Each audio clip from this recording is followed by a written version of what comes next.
स्वागत आपका। ये हो क्या रहा है? सुबह बैठते हैं तो कुछ और पता चलता है, दोपहर तक कोई मंत्री चला जाता है, फिर पता चला कोई एमएलए निकल गया, आज दारा चौहान चले गए। देखिए, इन लाइनों से शुरुआत करूंगा कि इसी खंडहर में कहीं कुछ दिए हैं टूटे हुए, इन्हीं से काम चला हो, बड़ी उदास है रात। तो कहीं रात आज बड़ी उदास है और कहीं जश्न का माहौल है। अभी आपने कहा कि मलिक साहब कह रहे थे सब छोटे मोटे मौसम वैज्ञानिक की बात आई।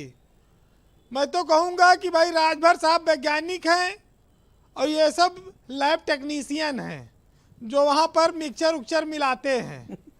तो ये लोगों ने थोड़ी देर से वो फार्मूला समझा, लेकिन जो चतुर सुजान होता है वो हमेशा सत्ता के साथ रहता है, उसके पक्ष में रहता है।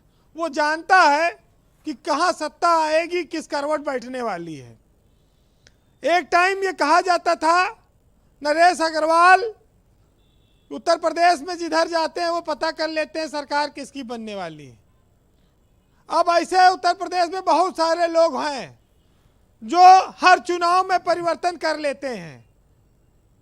आप देखिए कि जो भगदड़ और तोड़फोड़ चल रही है, इससे एक प्रकार का जो माहौल बना है, जो लोगों के बीच चर्चा गई है, वो ये जा रही है कि जो ओबीसी समाज है, पिछड़ा वर्ग है, जो उत्तर प्रदेश में 54% के करीब है, वो जिस तरफ जाता है वो लोगों की सरकार बना देता है।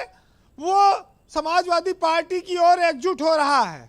जिस बीजेपी ने इसी फार्मूले को अपनाकर 2017 में प्रचंड बहुमत की आंधी वाली सरकार बनाई थी, आज वो आंधी कोरोना की लहर में कमजोर पड़ गई है और बीजेपी के जो साथी थे, जो उनके हीरे थे एक जमाने में, अब वो उनको कोयला कह रही है और वो आज विपक्ष के पाले में जाकर खड़े हो गए।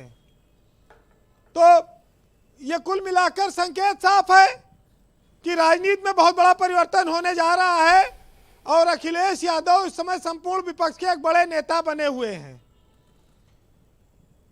कुल आप ये भी कह सकते हैं कि राजभर जी के बाद अगर स्वामी प्रसाद मौर्य और दारा सिंह चौहान ने देर से निर्णय लिया तो कहते हैं कि सिल जाते हैं होठ, कभी कभी गलत को गलत न कह पाए और देखा सुना महसूस किया पर बगावत न कर पाए। पर क्या आपको लगता है कि ये बागी बीजेपी के खेल बिगाड़ देंगे? देखिए, क्यों नहीं बिगाड़ देंगे, क्योंकि ये लोग तो बीजेपी के ताकत थे। जब ये ताकत हटी तो स्वाभाविक है कि शरीर का कोई अंग दूर जाएगा तो शरीर कमजोर होगा। बीजेपी के पास ओबीसी समाज के, एससी समाज के जो बड़े नेता हैं वो तमाम सारे विपक्ष के दलों से आए हुए थे, बाहरी दलों के थे। यहाँ पर एक समस्या मूल और बाहरी का भी है कि जो वहाँ पर मूल है और जो बाहर से आया है उसके सम्मान में क्या अंतर है, क्या स्थिति मतलब है। बीजेपी में इनसाइडर आउटसाइडर का झंझट भी है। बिल्कुल है। और आप दारा सिंह चौहान को आप तब से याद करिए जब इन्होंने ऊर्जा मंत्री को पत्र लिख दिया था बिजली कटौती पर कि उनके विधानसभा क्षेत्र मधुबन के लोग बिजली कटौती से परेशान हैं, आजिज हैं। ये बात उन्होंने 2 साल पहले लिखी थी, तो बड़ी हिम्मत करके लिखी। एक चीज और कहा जाएगा, बीजेपी में एक चूक हुई। कहते हैं कि जो लोग हमें बहुत आसानी से मिल जाते हैं हम उनकी कदर नहीं कर पाते जी, और वही लोग फिर उनको सस्ता समझने लगते हैं, और शायद इस मामले में वही हो रहा है। कुल मिलाकर यह है कि दारा सिंह को पार्टी न छोड़ने पावे। ये चर्चा रात भर रही कि उनको ले जाने के लिए दिल्ली से एक जहाज इंतजार कर रहा है कि उनको मना लिया जाए रात भर में किसी तरह से, वो इस्तीफा न देने पावे और दिल्ली ले चल के बात करा दी जाए। मैंने पूछा कि 48 घंटे कहाँ थे तो बताया नहीं, उन्होंने कबूली नहीं। हाँ, वो पूरी रात छुपे रहे। कहाँ छिपे थे? हो सकता है राजभर के घर में रहे हो सकता है मौर्य जी के घर में रहे हो। अच्छा।